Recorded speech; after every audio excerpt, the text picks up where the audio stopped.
just to make it very clear to the audience worldwide, he should have been in office already because he commands the majority in the House. His party is the largest party.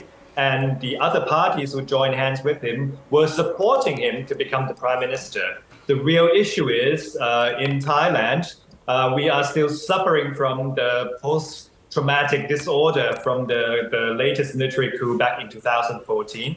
What does that mean? It means it requires the votes from the senators who were not elected.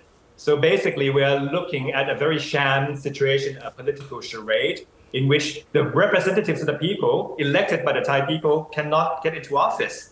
Now, the situation currently is that the second largest party, Pheu Thai Party, is trying to form the alternative government. And the question becomes whether Pheu Thai, the second largest party, can go ahead without the support of Move Forward Party. Now, this becomes a very tricky situation because on one hand, Move Forward Party would like Pheu Thai to set up a government without the support of the pro-military establishment.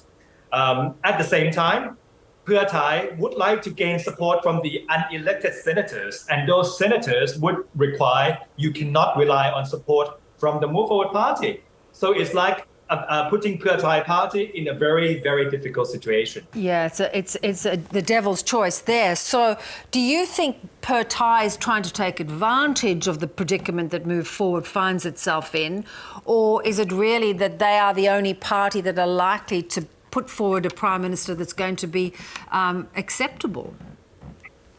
Well, you can look at politics in various angles. In the most charitable light, Pheu Thai can say, I'm going to play the villain here in order to save the hero. The hero being the largest party, Move Forward Party.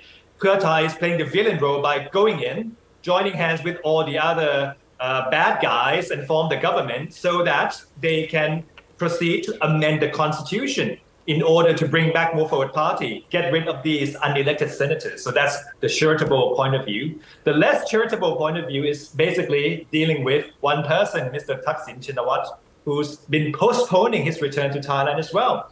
And the question now becomes, who's going to do it first? Is it a game of chicken? Will Thaksin return first? Or will the military establishment signal the go-ahead for the new prime minister to be selected first? So I think in that sense, it's basically the power struggle between not the ordinary people, not the ordinary voters, but between the Thaksin, the leadership of Pheu Thai, and the military establishment. Now, I think as a legal scholar, there is a middle way forward that is for Pheu Thai to rely on some support from Move Forward Party. Move Forward Party might not join the government, but they can vote for Pheu Thai to form the government, and then move forward to proceed with the constitutional amendment. Whether that will succeed or not will also depend on the support from the unelected senators. So at the end of the day, we are living in a political charade where we are suffering from a post-traumatic disorder resulting from the 2014 military coup d'etat. Yeah, it's very interestingly well put. Let's talk a little about Srettha Thavisin, who is potentially the prime ministerial candidate. Who is he? What chance does he have of becoming prime minister, do you think? Well, certainly he's not going to waste his wealth and his private comfort by jumping into this big pool of political mud that we're seeing. So I think at the end of the day, he needs to have some kind of good intention.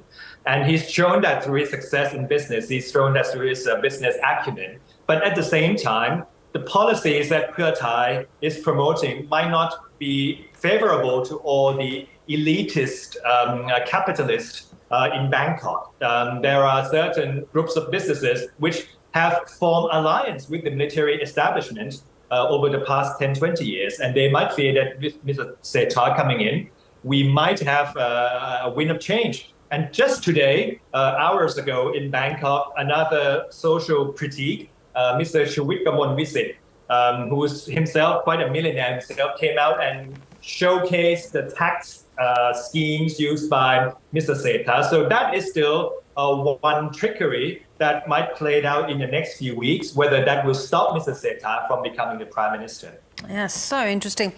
Let's talk a little bit about Thaksin Shinawatra. you know, you pointed out there's this game going on, whether he'll come back or when he will come back. It seems he will at some point. The Shinawatra family don't always succeed historically. You know, they have been overthrown. Governments they have formed have been overthrown. So how likely is it that he's going to be able to come back into the country, because he still has a jail term hanging over his head? I think it's basically a game of political bargaining. Mr. Thaksin, ideally, would like Pheu Thai Prime Minister to be in office first, and then as a favor in return, he would return to be under the jurisdiction of the Thai courts, the Thai reprimand centers, for example. On the other side of the coin, the military establishment would like Mr. Thaksin to return first and then select the prime minister later. So whoever is going to blink first will be the party that get disadvantaged. So it's like a game of chickens at the end of the day. But I think there is a good way to look at this, because Mr. Thaksin has never given up. He has kept fighting. He left the country. His sister became prime minister. His sister was taken out, overthrown by the coup. She left the country. Now his daughter is campaigning for his return. So you see there's a very thick and strong bloodline in the Shinawatra clan. They are not giving up easily. So the signaling from a 70-plus-year-old who wants to hold his grandchildren, which is something that we can all relate to, we want to have our grandpa, we want to have our family members, might be the turning point where he decides, okay, I'm going to give in. I'm going to spend the rest of my life in a sensible and meaningful way. So that could pave a way for some compromise to take place, to take shape. And I think in order for us to reach that compromise, or what I personally call the grand compromise, the elitists and military establishment need to realize that you can no longer rely on the old trickery of military coup d'etat, of unappointed senators. You need to rely on Pheu Thai